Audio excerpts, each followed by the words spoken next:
साथियों नमस्कार। कैसे हैं आप सब? उम्मीद है बेहतर होंगे। तो आज हम लोग बात करने जा रहे हैं पारधी जनजाति के बारे में। इस पारधी जनजाति की कई ज़्यादा उपजातियां हैं और उन उपजातियों से प्रश्न पूछे जाएं कि कौन सी उपजाति किसका कार्य करती है।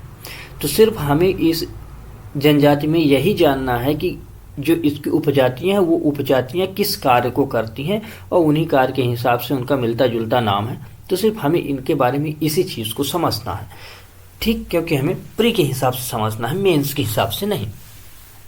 तो हमारी जनजाति है आज की पारधी जनजाति। अब यह जो जनजाति है पारधी, बस इतना समझे कि यह मराठी भाषा के भाषा से बनी है। इसका जो उत्पत्ति हुई है यह मराठी भाषा से हुई है। किस भाषा से? मराठी भाषा से।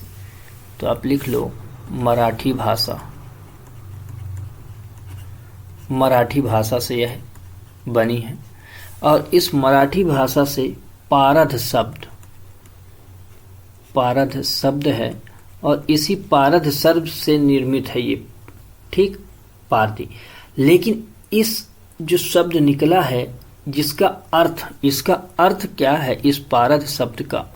तो अर्थ समझें, इसका अर्थ होता है आखेट। क्या है अर्थ? आखेट, यानी कि शिकार करना। तो अर्थ क्या है?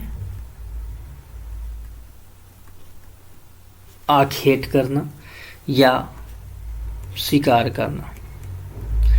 तो इससे ही आपको पता चल गया होगा कि ये बहुत शिकारी जनजाति है। लेकिन इसको देखें कि ये मध्य प्रदेश में कहाँ है। ये मध्य प्रदेश में सीहोर और रायसेन वाले जिलों में मिलता है। तो इनका निवास आप लिख लें, निवास सीहोर, रायसेन, इन जिलों में आपको ये देखने को यह जनजाति मिलेगी। अब यह जो जनजाति है तो इतनी ज़्यादा स्पेसिफिक क्या है कि निपुणता कैसे प्राप्त है इसे अलग अलग चीज़ों में, क्योंकि यह स्टार्टिंग से ही राजाओं के यहाँ भी अपनी सेवाएं देते रहे हैं। जैसे कोई जनजाति है जो पक्षियों का शिकार करने में, कुछ जनजातियां हैं जो चीता को पकड़ने में, है ना, कुछ फांस के शिकार करने में, कुछ जो है तो तेल बनाने में, कोई बंदर नचाने में, कोई किसी में। तो इस तरह करके इन जनजातियों में अनेक प्रकार की विविधताएं हुई और अनेक इनकी उपजातियां हुई और जो जिस कार्य को करती रहीं उन्हीं हिसाब से उन जनजातियों को वही नाम से उनको जाना जाने लगा। तो अब हम बात कर रहे हैं कि हमने क्या कहा कि यह आखेट है। आखेट कर रही मतलब पशुओं का शिकार करने में इन्हें बहुत ज़्यादा महारत प्राप्ति होगी, क्योंकि उनका अर्थ ही निकल रहा है पारद शब्द मतलब अर्थ क्या है? आखेट। तो इसी तरह इनके हम अनेक उपजातियों के बारे में समझने की कोशिश करते हैं। इनकी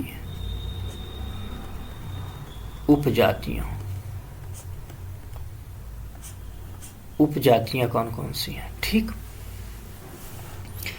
तो जैसे चीता पारधी लिखें आप, चीता पारधी। आप लिखें भील पारधी,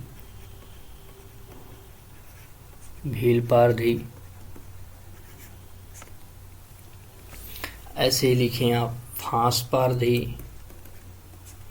ऐसे ही आप लिखें बंदर नचाने वाले पारधी, ठीक। तो बंदर वाला पारधी। ऐसे ही आप लिखोगे सीसी का तेल वाला पारधी, सीसी का तेल वाला पारधी। इसी तरह आप लिखोगे गोसाई पारधी,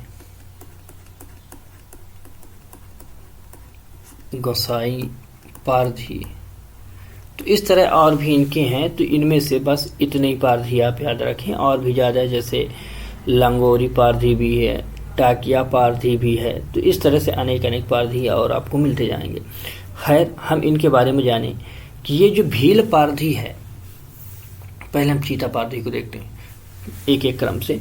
चीता पारधी जो है तो ये जनजाति चीता को पकड़ने के लिए बड़ी महारत मानी जाती है, यानी कि ये प्रशिक्षण बहुत ज़्यादा पाए हुई है चीता पकड़ने के लिए और प्रशिक्षण भी करने में महारत है। तो ऐसा एक माना जाता है कि यह जो चीता पारधी है ये मुगल बादशाह अकबर के समय ही ये कार्य करते रहे हैं और वहाँ ये लोग अपनी नियमित रूप से सेवा देते चले आए हैं। तो इस तरह ये चीता पारधी है, तो ये पकड़ने में, चीता पकड़ने में, है ना, पकड़ने में महारत थे, महारत है। तो याद रखना कि अकबर, अगर पूछ ले कि अकबर से संबंध किस जनजाति का है तो वो पारधी जनजाति है, पारधी में चीता पारधी का। उसी तरह भील पारधी, ये जो भील पारधी है तो ये शिकार जो करती है, यह शिकार करती है बंदूक से, बंदूक से जानवरों का भी, पक्षियों का भी ये शिकार करती है, इसीलिए इसे भील पारधी बोला जाता है। फांस पारधी का मतलब ये है कि ऐसी जाति जो शिकार को जाल में फंसाकर करती है। तो शिकार करती है शिकार, लेकिन शिकार कैसे करती है? जाल में फंसाकर, जाल में फंसाकर शिकार करती है, इसलिए इसे फांस पारधी बोला जाता है। जो बंदर वाला पारधी है, बंदर वाला पारधी आप देखते होंगे कि बंदर अंदर नचाने वाले जो होते हैं तो ये बंदर को नचाते हैं, बंदर को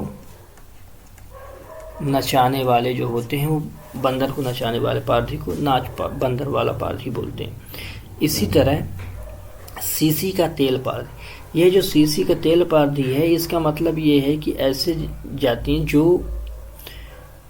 जानवरों से तेल निकालते हैं और उस तेल को निकाल के बेचते हैं और उसी से अपना ये जीवन यापन करते हैं। तो क्या है? तेल निकालने वाले। तो स्पेसिफिक आप लिख लो मगर का तेल, मगर का तेल बनाने वाले। इसी तरह ये जो गोसाई पारधी हैं, ये गोसाई पारधी भी शिकार करते हैं, लेकिन हिरण का शिकार करने में बड़ी महारत है ये। तो किसमें है? ये हिरण का शिकार करते हैं, इसमें बड़े महारत हैं। और एक चीज, ये गेरुआ वस्त्र पहनते हैं, गेरुआ वस्त्र धारण करते हैं, गेरुआ वस्त्र। ठीक, इस चीज को आप याद रखेंगे। तो इस तरह ये जनजाति को यही हमें याद रखना है कि कौन कैसी जनजाति है। तो आप इन्हें अब ये याद रखना कि जैसे चीता पारधी, चीता पकड़ने वाली जिसमें से अकबर का नाम आता है, तो यहाँ बंदूक पारधी कौन से? भील पारधी बंदूकों से शिकार करती है, फंसाने वाली ये है, बंदर नचाने वाली ये है। इसमें आपको सीसी वाले में याद रखना है कि ये पूछ सकते हैं कि किसका तेल निकालती है, तो मगर का तेल। और ये गोसाई पारधी से पूछ सकते हैं हिरण का शिकार करने में महारत है। इन चीज़ों को आपको याद रखना। और ये लोग देवी देवताओं के भी उपासक हैं, इनके कई और भी उपवर्ग हैं। लेकिन एक चीज़ याद रखना है कि इतना ये जनजाति शिकार कर रही, तो क्या महिलाओं के लिए भी शिकार अलाउ है? तो महिला जो हैं तो यह शिकार नहीं कर सकती, इनको शिकार करना अलाउ नहीं है। तो इस बात को आप ज़रूर याद रखेंगे, ये ज़्यादा इम्पोर्टेंट होता है। अब चलते हैं हम लोग एक और जनजाति को इसी के साथ समझ लेते हैं, खैरवार जनजाति को। कौन सी? खैरवार।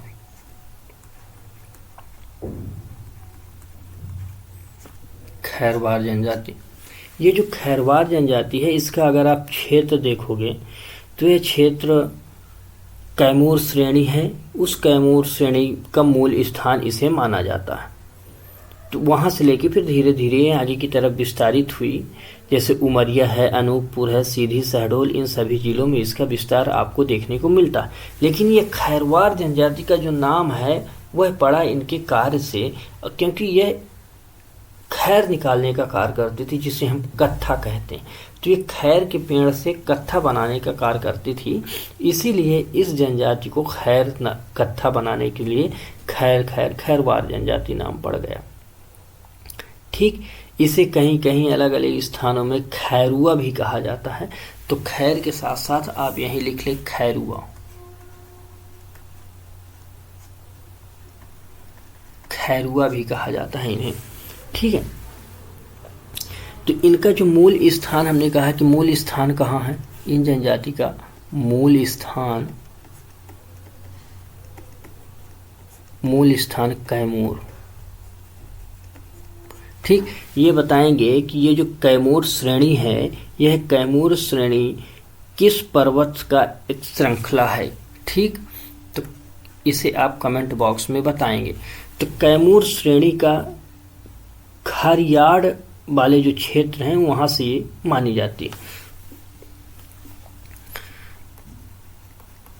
खारियाड़, ठीक, ये इसका मूल स्थान माना जाता है। इसका क्षेत्र अभी अब प्रेजेंट में देखें कि क्षेत्र, तो जैसे देखा शहडोल, अनूपपुर,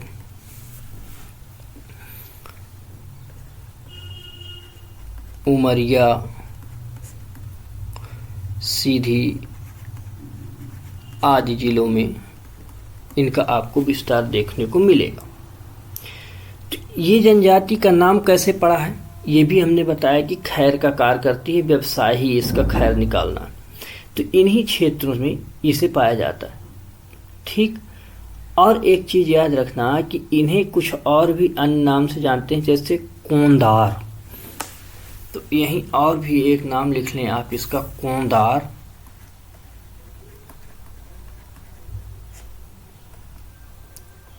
कोंधार, क्या नाम है,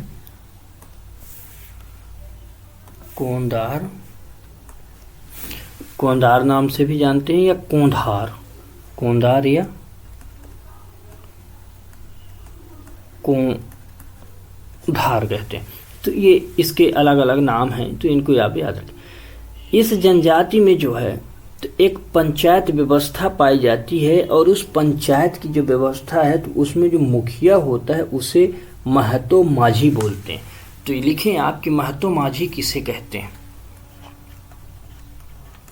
महतो माझी कौन है, तो यह महतो माझी पंचायत के मुखिया हैं। इनकी जो पंचायत है, इस पंचायत के मुखिया को ये लोग बोलते हैं। पंचायत के जो मुखिया हैं उन्हें क्या बोलते हैं, महतो माझी बोला जाता है।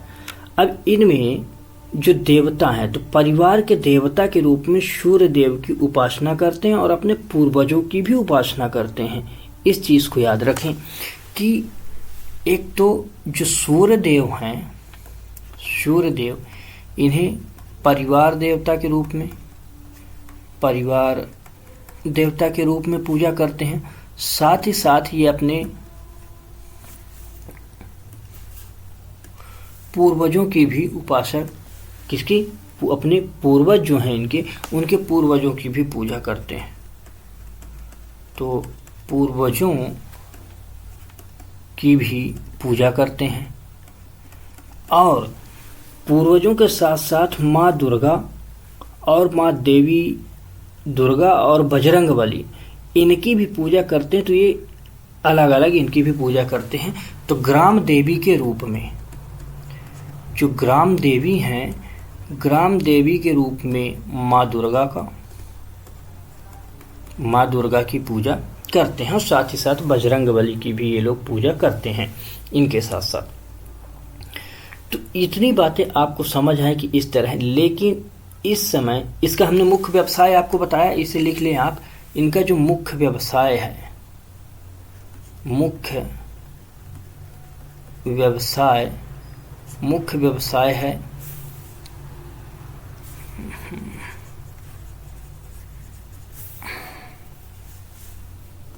मुख्य